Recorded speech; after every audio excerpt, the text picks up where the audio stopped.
Assalamualaikum warahmatullahi wabarakatuh. Perkenalkan, nama saya Niprati Rizky. Di sini saya akan melakukan pemeriksaan leher. Alat dan bahan yang digunakan yaitu stetoskop. Pertama-tama di sini saya akan melakukan anamnesis terhadap pasien. Silakan masuk, Pak. Assalamualaikum, Pak. Waalaikumsalam. Kalau boleh tahu namanya siapa, Pak? Rasdi, Rasdi. Umurnya berapa? 25 tahun. Bapak datang ke sini punya keluhan utama apa? Ada benjolan di leher, dok. Ada benjolan di leher. Sudah berapa lama, Pak? Udah 5 hari. Sudah 5 hari. Itu benjolannya sakit tidak? Iya, sakit, dok.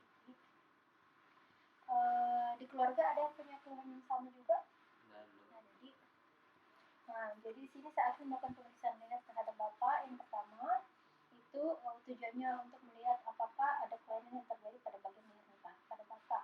Itu dengan cara melakukan inspeksi, palpasi, dan auskultasi pada bagian leher Bapak. Ya. Apakah Bapak bersedia? Bersedia, dok. Ya. Mungkin dalam prosedur ini Bapak akan merasa sedikit tidak nyaman karena saya akan melakukan perabahan pada bagian lehernya Bapak. Tapi Bapak tidak perlu khawatir karena saya akan melakukannya dengan hati-hati. Ya, Pak? Ya. Yang pertama, setelah menjelaskan prosedur apa yang dilakukan terhadap pasien, itu kita melakukan cuci tangan. Setelah itu, kita menginspeksi pada bagian leher. Pemeriksa berdiri di hadapan pasien. Pak, mungkin kita bisa pindah ke sini. Saya mau inspeksi pada bagian leher, Pak. Yang pertama, setelah itu kita nilai kesimetrisan leher, apakah adanya deviasi trakea, adanya benjolan pada leher. Setelah itu, kita mempalpasi leher. Posisikan pasien dalam keadaan duduk seperti ini. Kemudian saya sebagai pemeriksa berdiri di tepat belakang pada pasien. Tapi Pak, bisa kita sedikit nih putar danta. Nah, kemudian setelah itu kita palpasi pada daerah submandibula, yaitu kanan dan kiri di bawah mandibula. Kemudian kita periksa pada bagian anterior posterior dari musculus sternocleidomastoideus kanan dan kiri. Kemudian daerah subclavicular kanan dan kiri.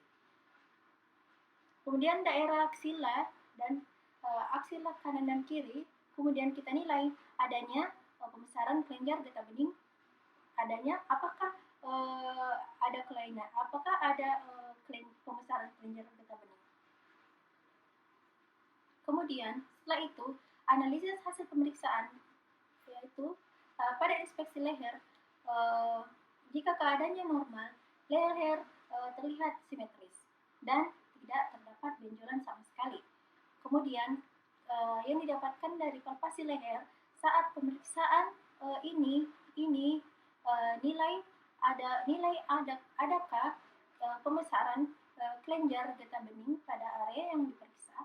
Bila didapatkan pembesaran, kita nilai berapa banyak ukurannya, konsistensi dan adanya nyeri tekan. Kemudian setelah itu kita lakukan palpasi kelenjar limpa. Jadi di sini Pak, saya akan melakukan palpasi pada kelenjar limpanya Bapak. Ya. Pertama-tama kita lakukan cuci tangan seperti biasa. Kemudian minta pasien untuk duduk berhadapan dengan pemeriksa. Sampai Pak berhadapan dengan saya. Kemudian setelah itu kita inspeksi pada bagian leher. Kita lihat apakah ada kesimetrisan, apakah ada massa, dan atau apakah ada luka yang terlihat. Kemudian lihat apakah ada kelenjar limfa yang terlihat. Kemudian kita palpasi menggunakan bantalan dari 2 jari, telunjuk dan jari tengah. Seperti ini. Pada daerah limfa kanan dan kiri. Dengan cara gerakan memutar yang lemah, lembut. Kemudian, tapi Pak, bisa kita tunduk sedikit. Jadi, ya. Dengan leher fleksi, palpasi secara berurutan, yaitu mulai dari preauricular yang terdapat pada bagian pada bagian depan telinga. Setelah itu kita lakukan pada bagian posterior aurikular yang terdapat pada bagian belakang telinga, superficial di mastoid. Kemudian pada bagian occipital, pada bagian agak ke belakang. Setelah itu kita periksa pada bagian tonsila, tepatnya di bawah annulus mandibula. Kemudian pada bagian submandibular secara berurutan. Kemudian pada bagian superficial cervical, yaitu kemudian kita lakukan di cervical chin, bagian dalam di sternomastoid, dan terkadang sulit untuk diperiksa. Kemudian kita lakukan pada supraclavicular.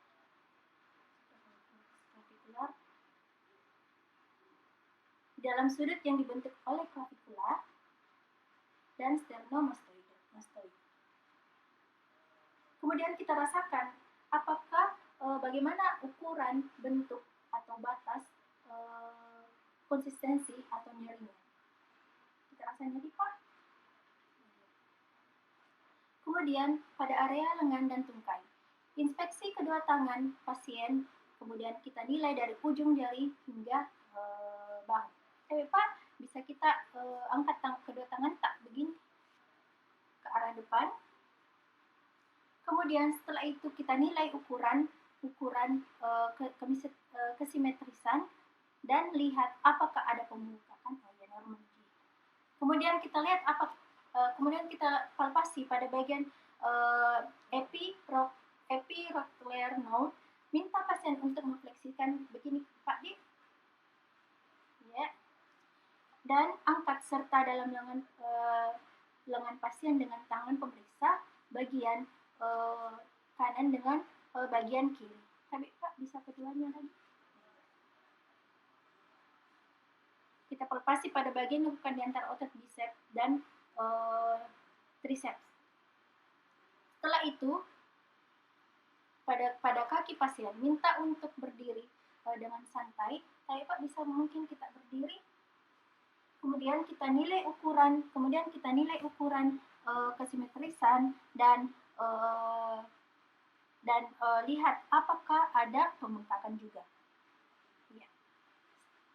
Bisa lagi duduk, Pak. Kemudian kita palpasi pada kelenjar limfa inguinal superficial, yaitu palpasi inguinal kiri dengan tangan kanan dan sebaliknya. Tapi Pak, bisa kita adu. Kemudian kita nilai ukuran konsistensi dan nyerinya. Apa kita rasa nyeri, Pak? Kemudian kita analisis hasil pemeriksaan, yaitu kelenjar limfa tonsilar yang ada di pulsasi, kemungkinan itu adalah arteri karotis. Kemudian jika pembesaran kelenjar limfa ada pada supraclavicular, terutama pada sebelah kiri, harus dicurigai sebagai keganasan. Kemudian limfadenopati yang difus harus dicurigai bisa sebagai HIV atau AIDS. Kemudian jika didapatkan pada palpasi kelenjar limfa ada daerah lengan dan tungkai, edema kelenjar limfa di lengan dan tangan mungkin akibat dari diseksi kelenjar limfa, aksila atau terapi radiasi. Kemudian jika didapatkan pembengkakan pada bagian limfa epirocular yang membesar, kemungkinan merupakan infeksi lokal atau distal.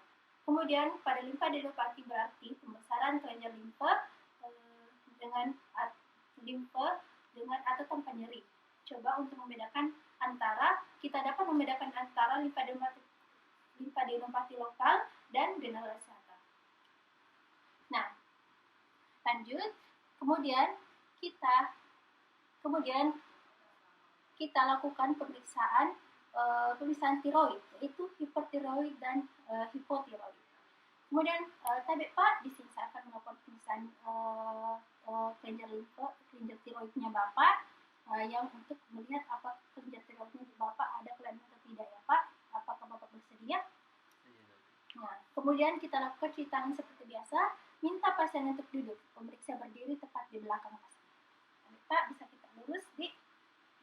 Kemudian minta pasien sedikit menunduk untuk tunduk ini atau fleksikan, merilekskan otot-ototnya dan dari sternocleidomastoideus. Kemudian kita lakukan palpasi menggunakan dua tangan pada leher pasien dari arah belakang dengan posisi jari telunjuk berada tepat di bawah tulang krikoid. Kemudian kita minta pasien untuk menelan. Kita menelan, Pak.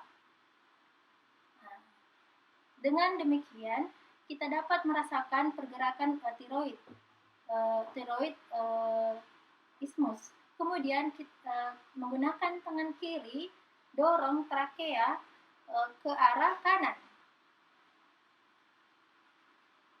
Dengan menggunakan tangan kanan, lakukan palpasi lateral steroid lobus kanan terutama. Kemudian kita tentukan batasnya. Kemudian kita nilai ukuran bentuk dan kesimetrisan dari kelenjar tiroid. Perhatikan apakah terdapat nodul, massa, dan nyeri atau nyeri tekan. Jika tiroid terabah membesar, maka lanjutkan dengan auskultasi menggunakan stetoskop pada kelenjar tiroid. Kemudian kita lihat, perhatikan apakah terdapat kelainan atau fluid. Nah, silakan kembali ya Pak, pemeriksaan sudah selesai. Kemudian dari hasil pemeriksaan, pada keadaan normal kelenjar tiroid tidak teraba apabila dijumpai pembesaran, maka rekomendasikan pemeriksaan penunjang laboratorium yang sesuai untuk memastikan diagnosisnya. Tapi Pak, mungkin setelah selesai pemeriksaannya ada yang perlu ditanyakan? Jadi hasil pemeriksaan ini Bapak, kelenjar tiroidnya Bapak itu ada masalah di sedikit dan tiroidnya Bapak juga ada di mungkin saya nanti rekomendasikan Bapak melakukan pemeriksaan penunjangnya Pak. Terima kasih sebelumnya Pak. Assalamualaikum warahmatullahi wabarakatuh. Sekian dan terima kasih. Assalamualaikum warahmatullahi wabarakatuh.